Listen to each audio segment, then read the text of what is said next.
Vous écoutez Radio Ici et Maintenant sur 95.2 FM et dans le monde entier par internet, ici-et-maintenant.com. L'humeur du temps présentée par David Abbassi, écrivain et historien, tous les lundis et chaque dernier samedi du mois dès 23h. Vous avez la parole pour vous exprimer et poser vos questions en composant le 08 92 23 95 20. 08 92 23 95 20.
Alors, en attendant que je attende vos appels et vos interventions, mes chers amis, sur le sujet que vous intéressez, permettez-moi de vous diffuser une petite information, on peut dire, une petite revue de presse concernant ce problème que vous voyez dans le monde musulman.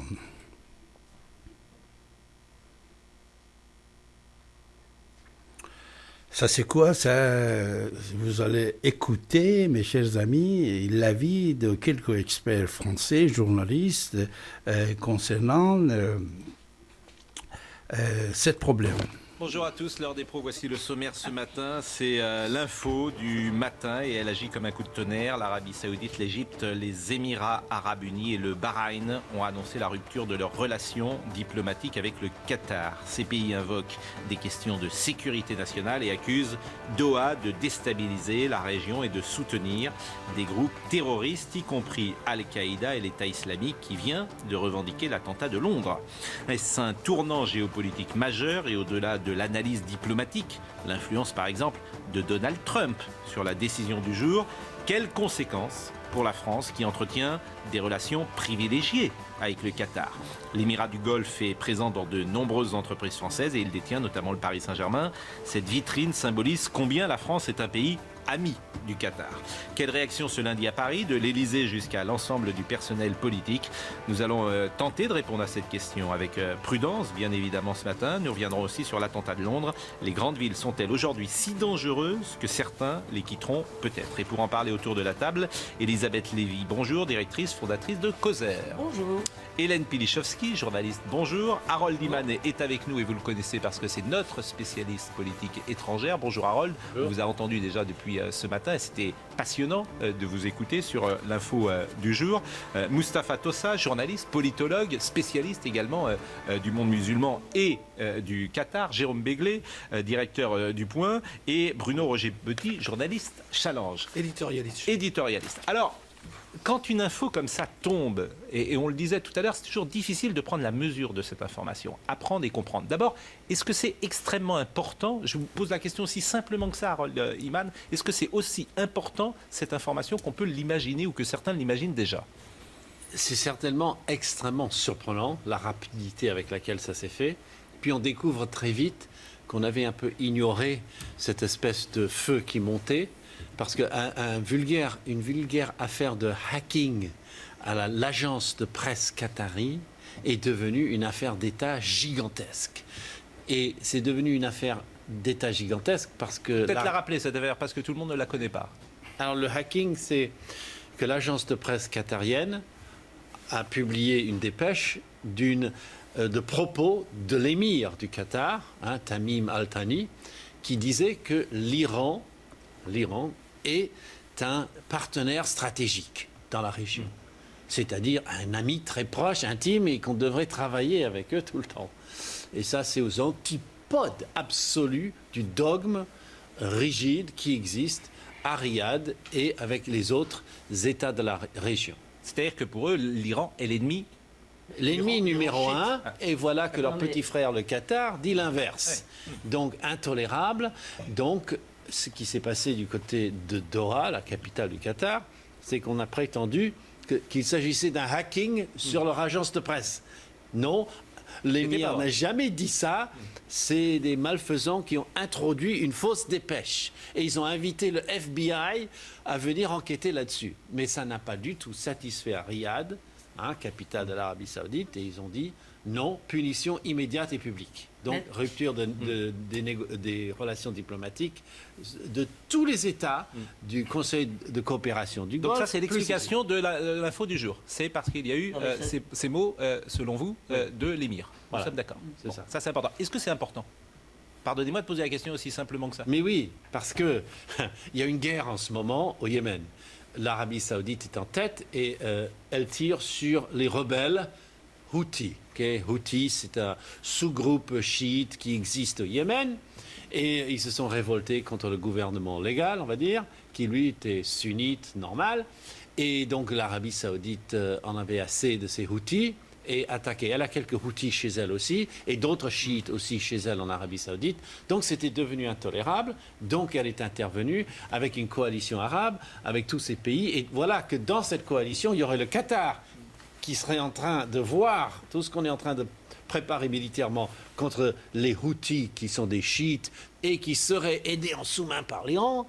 Donc les Qataris seraient des espions à l'intérieur de cette coalition. Alors ça, c'est important, Moustapha Tossa, parce que tous les terroristes, si j'ose dire, ne sont pas les mêmes terroristes. Et c'est important pour ceux qui nous écoutent de voir, lorsque le Qatar est accusé de terrorisme, de quel terrorisme il s'agit. C'est le terrorisme dont parle Harold Iman, ou c'est le terrorisme de Londres ou de Paris? Alors avant de répondre à cette question directement, Pascal, vous avez posé la question, est-ce que c'est important? Est-ce Oui. que c'est un événement important? Est-ce que c'est un tournant majeur? Alors pour reprendre une comparaison qui peut parler à vos téléspectateurs, c'est comme si la France et l'Allemagne coupent leurs relations diplomatiques. C'est à ce niveau d'effets politiques et diplomatiques sur la région. N'oublions pas que le Conseil de coopération du Golfe, la majorité vient de mettre en quarantaine un pays avec l'accusation lourde d'encourager le terrorisme. Alors, de quel terrorisme on parle? Oui, ça c'est très important, parce que pour certains, on peut imaginer que c'est Doha qui arme les terroristes de Londres ou les terroristes de Paris. En fait, de quel terrorisme on parle? Le Qatar est depuis un certain nombre d'années, ça ne date pas d'aujourd'hui ou de la semaine dernière, est devenu un refuge où ouvre ses portes à un certain nombre... Voilà, c'est des analyses des journalistes français qui est vrai. Voilà, au lieu de vous envoyer des musiques comme ça, des analyses, comme vous venez d'entendre, ça peut être très intéressant. Mais maintenant, on va voir, vous, qu'est-ce que vous en pensez, mes chers amis. Il y a également avancée de terrorisme en Europe, et surtout ce que nous pouvons constater en Europe, en Angleterre, c'est-à-dire terrorisme, moi je vais le nommer automatique et pas cher. Terroriste automatique et pas cher, c'est quoi? Ce que l'individu il va voler une voiture, va acheter quelques couteaux. Cette expérience, ils ont eu malheureusement en Israël. Ils ont tué plusieurs personnes par couteau. Ils vont faire la même chose. Aveugle, violent, inhumain, et seulement puisque Daesh il a ordonné d'attaquer et de tuer les Européens par n'importe quel moyen. Ça, c'est cette sorte de terrorisme, c'est terrorisme pas cher, gratuit et automatique.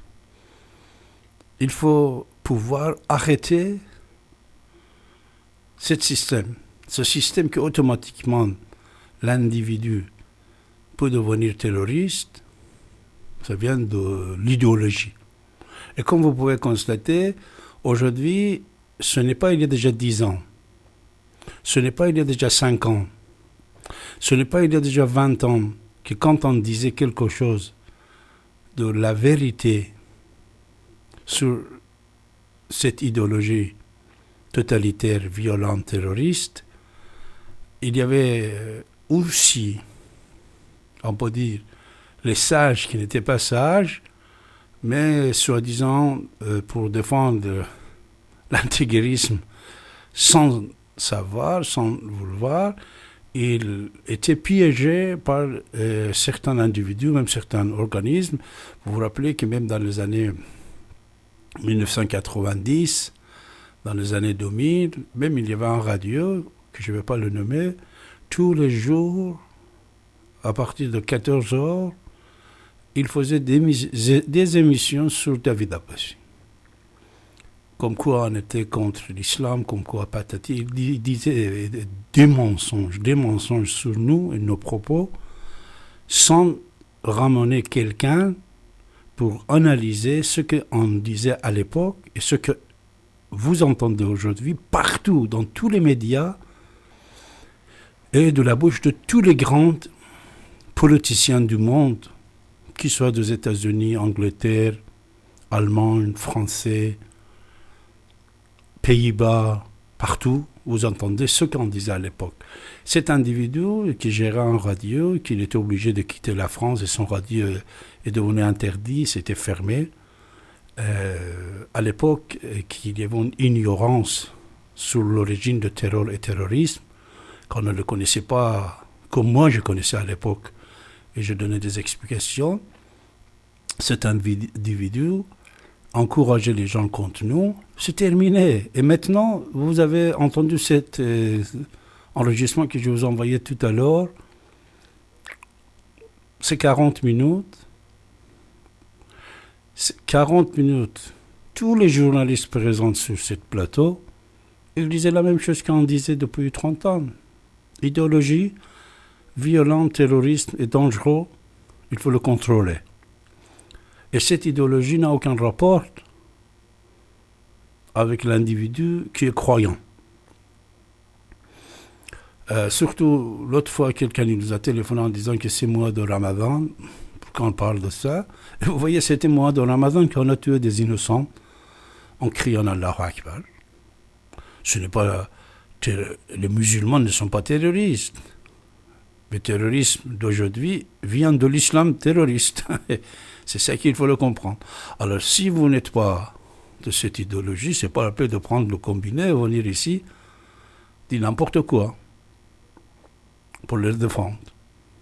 Parce que l'individu qui ne comprend pas ça ne sait pas que quand les gens ils obéissent aveuglément un groupe armé qui n'est pas en France, qui est l'ennemi de l'humanité et la France, ce groupe armé qui est ailleurs, il ordonne, et toi qui ne le connais pas, cette personne, mais seulement tu sais qu'il est musulman terroriste, tu l'exécutes, ici, c'est quelque chose à dire. Il y a des choses à dire.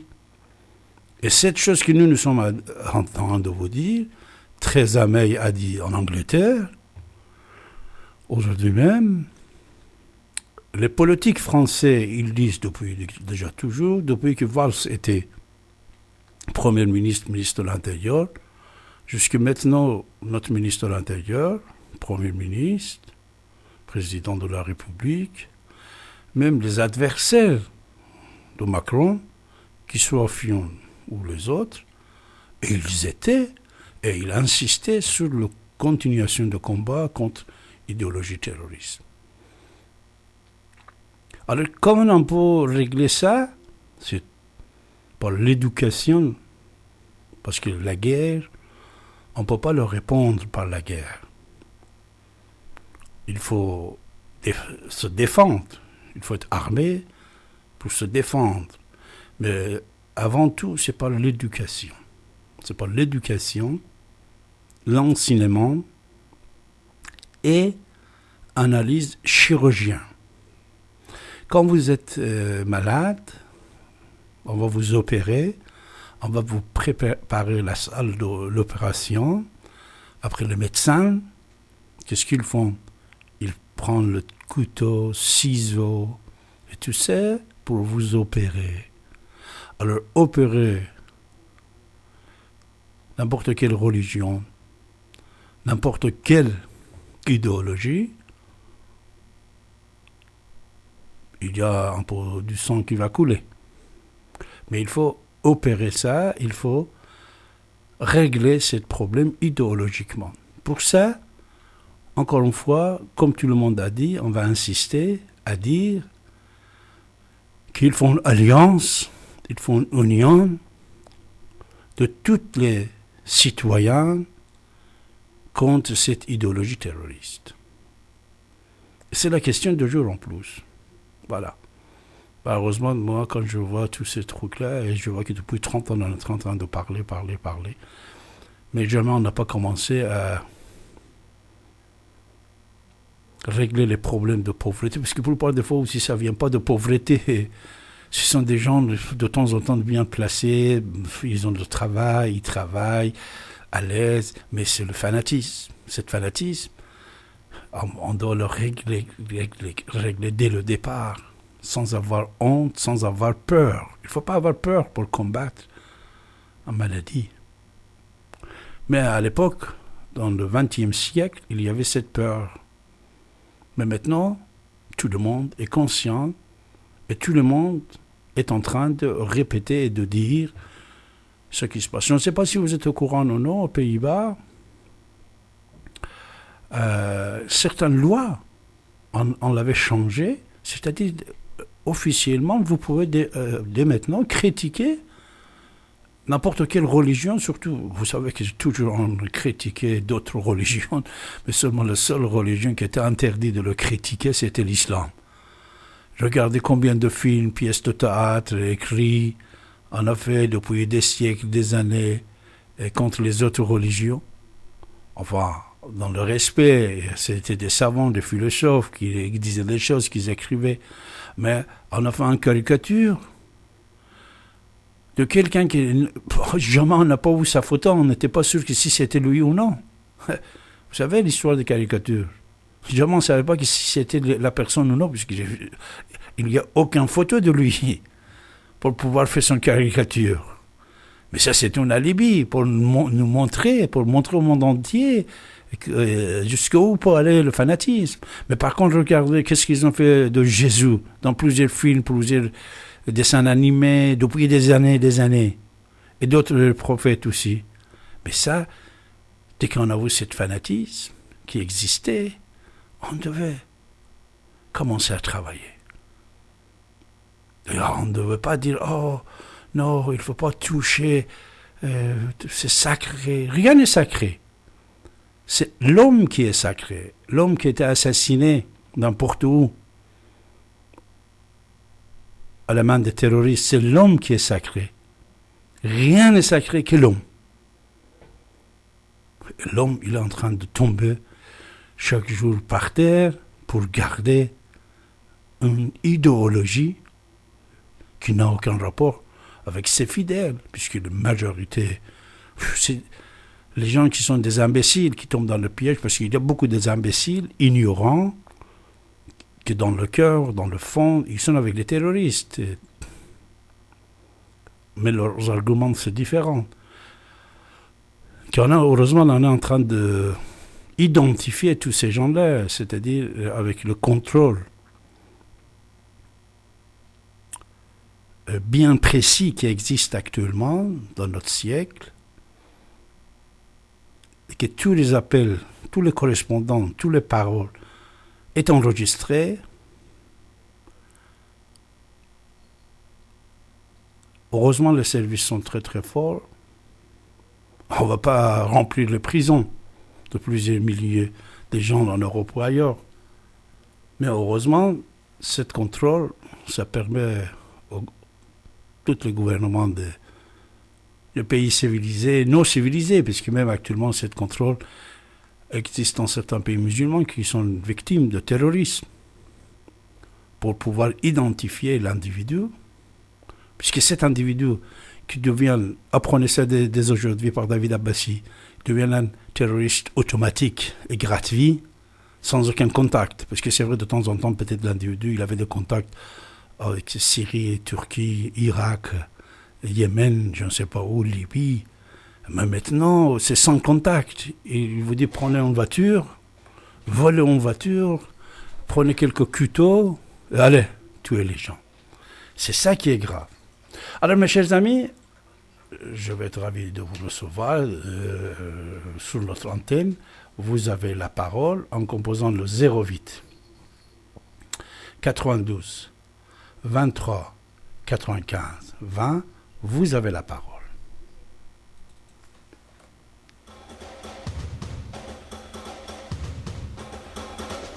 Vous écoutez Radio Ici et Maintenant sur 95.2 FM et dans le monde entier par internet, icietmaintenant.com. L'humeur du temps présentée par David Abbassi, écrivain et historien, tous les lundis et chaque dernier samedi du mois dès 23h. Vous avez la parole pour vous exprimer et poser vos questions en composant le 08 92 23 95 20.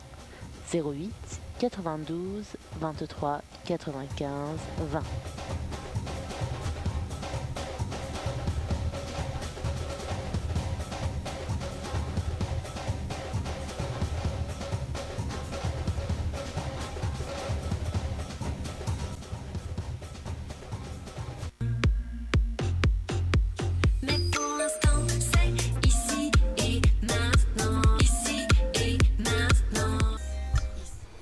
Alors, on va voir que pensez-vous à ce sujet, puisqu'actuellement, vous savez, depuis quelque temps, au lieu de vous envoyer des musiques, on vous envoie certaines paroles des journalistes intéressants. Mais vous pouvez nous appeler quand vous voulez, et nous sommes là à votre service pour prendre vos appels en composant le 08 92 23 95 20. Avec le Qatar qu'ils accusent de soutenir le terrorisme. Ouf. Heureusement qu'il ne s'agit pas d'un pays qui détient des hôtels, des chaînes TV, des parts dans nos fleurons industriels, des clubs de foot, la moitié de Paris et qui organise la Coupe du Monde, sinon ça aurait été la merde. Législatif, Manuel Valls s'est dit prêt à voter la loi de moralisation de la vie publique voulue par le président Macron, affirmant même « c'est mon engagement numéro 1 ». Oui, pour obtenir un 4e mandat, Manuel Valls s'engage à voter une loi qui interdit de faire plus de 3 mandats. Chapeau l'artiste. D'ailleurs les brèves. Mais oui, pas de jour férié pour les brèves. Mais d'abord, c'est aujourd'hui la journée mondiale de l'environnement. Voilà, plus que 6h30 à tenir, Donald. Mais commençons. C'est fait, il est enfin revenu sur Terre ce week-end. Ah, Thomas Pesquet. Non, Henri Guénaud, qui est annoncé largement battu dans un sondage ce week-end, législatif toujours. Oui, le premier secrétaire du PS, Jean-Christophe Cambadélis, craint une défaite historique. Et c'est la première fois qu'il a une bonne intuition, Jean-Christophe Cambadélis. On continue ce journal avec ce parachutage spectaculaire. Ah oui, ouais, Jean-Luc Mélenchon à Marseille. Non, Thomas Pesquet a atterri au Kazakhstan. Ah, pardon, excusez-moi, oui, pardon. À noter, particularité scientifique, j'ai appris ça. Oui. Grâce à la pesanteur, Thomas Pesquet pourra mesurer entre 4,5 et 6 cm de plus que lorsqu'il est parti en novembre. Voilà, et Nicolas Sarkozy s'est immédiatement proposé pour le prochain voyage dans l'espace. Restons à l'international. Oui. 5 États du Golfe, donc, dont l'Arabie Saoudite, l'Égypte, ont rompu leurs relations diplomatiques avec le Qatar, accusés de soutenir le terrorisme. Et le pire dans tout ça, c'est que si ça se confirme, le Qatar obtient plus de résultats en Europe en finançant Daesh qu'en finançant le PSG. Et ça, c'est... Attentat de Londres, oui. Une photo a fait le buzz ce week-end. Oui, on voit une foule de gens en train de fuir le danger, dont un homme en particulier qui court avec sa pinte de bière à la main, ce qui prouve bien que le terrorisme ne peut rien faire contre quelqu'un qui est aussi déterminé à défendre ses valeurs. Oui, moi je propose qu'on lui donne d'office la nationalité belge à titre honorifique. Voilà, c'est cadeau, ça vient de nous. International toujours. Dans l'affaire d'Emmanuel Macron et les Kwassa, l'Elysée reconnaît un trait d'humour malheureux. Oui, et Donald Trump d'ajouter « Make our jokes great again ». Revenons en France. Dans l'affaire de la tombe du général de Gaulle vandalisée à Colombey, l'auteur a été condamné à 1 an de prison avec sursis. On ignore encore si l'homme va faire appel, mais si c'est le cas, on espère que ce sera le 18 juin. Télévision, Élise Lucet a critiqué la manière dont David Pujadas a été évincé du 20h de France 2. Waouh, Delphine Ernotte, fais gaffe, si Élise Lucet se met à enquêter sur le dossier, ça va chauffer. Effectivement, France 2 toujours. Samedi soir, dans On n'est pas couché, Vanessa Burgraff a reproché à Ségolène Royal d'avoir embauché son fils lors de sa campagne présidentielle en 2007, ce qui était à nouveau un fake news. Ouais, on n'est pas couché, faudrait vraiment qu'elle dorme, hein, Vanessa Burgraff, parce que là, ça devient compliqué. Bon, bref. Oui, de brève. Nîmes, un détenu demande sa libération, mais il oublie de se réveiller pour l'audience. Ah, quel dommage. C'est ballot, on dort pas si mal en prison. Hein, du coup. C'est vrai. La dernière Et la dernière, Aude, 2 points. Le motard ivre chute victime d'un sac à dos trop chargé de bière. Dis non plus, a pas voulu lâcher la sienne. Alors, c'était le jour férié aujourd'hui, comme vous le savez, Pentecôte. Alors, après le Pâques, quelques semaines après la fête de Pâques, notre Jésus, gentil Jésus, très très gentil, qui n'a jamais fait de guerre, même il a donné sa vie pour l'humanité et pour sauver son peuple juif. Jésus, après la fête de Pâques, crucifié, il revient pour voir les fidèles. Alors, comment il est revenu, il y a des versions laïques et les versions religieuses. Alors, si vous voulez parler sur ce sujet-là, vous êtes le bienvenu, mes chers amis. Version laïque et version religieuse, puisqu'il y a la version rationnelle et laïque et la version croyante. Surtout pays laïcs comme la France, comme vous savez, pour la plupart des jours fériés, c'est des jours fériés chrétiens, comme aujourd'hui. Mais depuis un certain temps, on a décidé de travailler, même les jours comme aujourd'hui. On disait que la France, il gagne plusieurs millions d'euros si on travaille les jours fériés. Ça aussi, c'est un sujet qui peut être très intéressant, mes chers amis. Si vous désirez d'en parler, toujours vous avez la parole en composant le 08 92 23 95 20.